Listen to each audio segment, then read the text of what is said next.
Hi guys! Welcome back to my channel. It's me again, Martin on Martin's Life. Dapat kasi dito ako nakatingin sa camera eh. So it's been a long months na hindi po ako nakapag-upload ng videos ng aking channel kasi wala po akong content na maisip. Charot lang.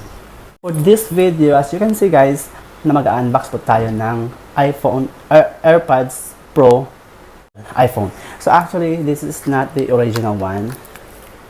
This one. Pero i-test natin siya kung gaano kaganda itong Class A na kopya ng iPhone AirPod Pro. So, before we jump to this video, we can have our intro.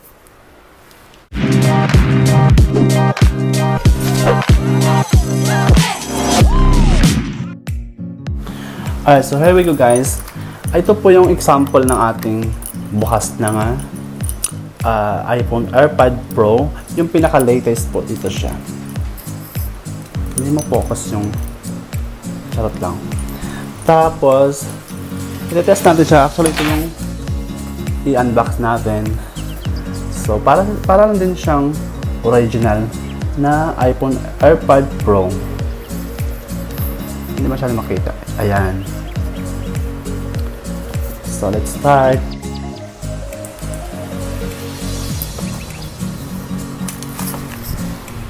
Kailangan matanggal naman yan. Tulog ka na?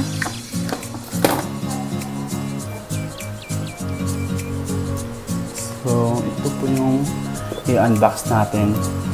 Actually siya, kopyang-kopya po niya yung original na iPhone AirPod Pro. Tapos yung tunog nito na na-test ko na po siya. Sobrang ganda siya. Para lang talaga siyang original. Pero, para mas matibay siya, lagyan nyo siya ng i-duplicate nyo siya ng mighty band dito para at least pag mahuhulog, hindi siya mahiwalay o masira agad.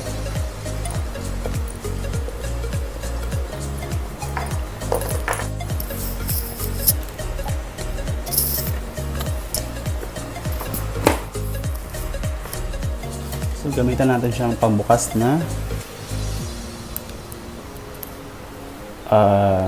puller.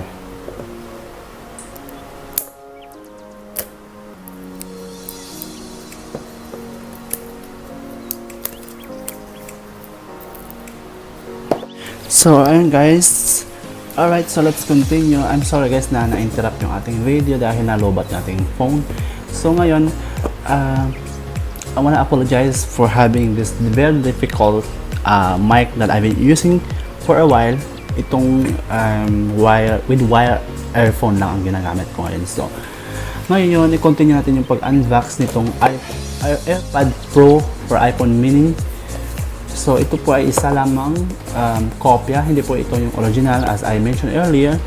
Pero yung quality nito, maganda siya pagdating sa music. At saka meron siyang subwoofer, vase, lahat-lahat na siya, complete package. Buksan natin siya dito. Ayan lang siya.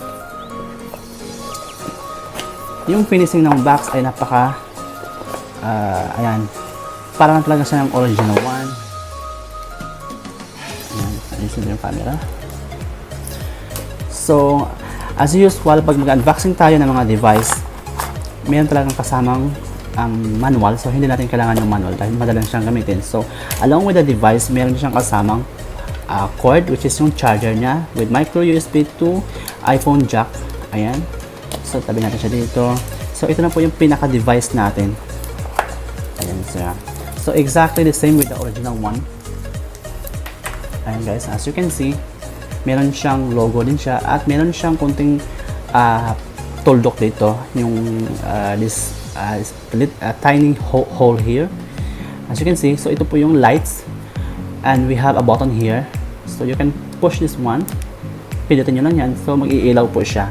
It means you can identify which is kung nag-charge siya, charging lights, or if it's low bat, or if it's completely full charge, something like that. So ito po yung itsura niya sa loob. So it is, as you can see, it's light siya, meron siyang ano, compare sa AirPod lang, AirPod yung pinaka so this is the 4 one, this is the AirPod Pro 4. So pinakamaliit siya, this is the smallest AirPod Pro, something na touchpad dito.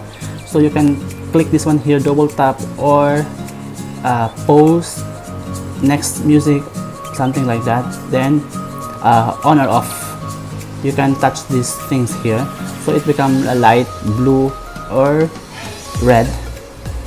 It means it is working properly. So meron siya, dalawa sila, ito yung right and ito yung left. So exactly the same with the original one. Ayan guys. Yeah, so napakaliit niya kasi ito po yung the latest one. So ayan, iti-test natin siya. Kung mag-test kayo, kung i-try nyo ito guys, kailangan is open nyo lang yung Bluetooth to your device, and then of course along with this device, isi-search nyo siya, yung AirPod Pro 4 sa device nyo, and then connect lang siya. So that's it, you can use it. Actually, it's not only for music, you can also use this one as for calling, answer for call, and of course mic as well. Pero hindi ko pa na-test ito kung gamitin ko siya sa mic.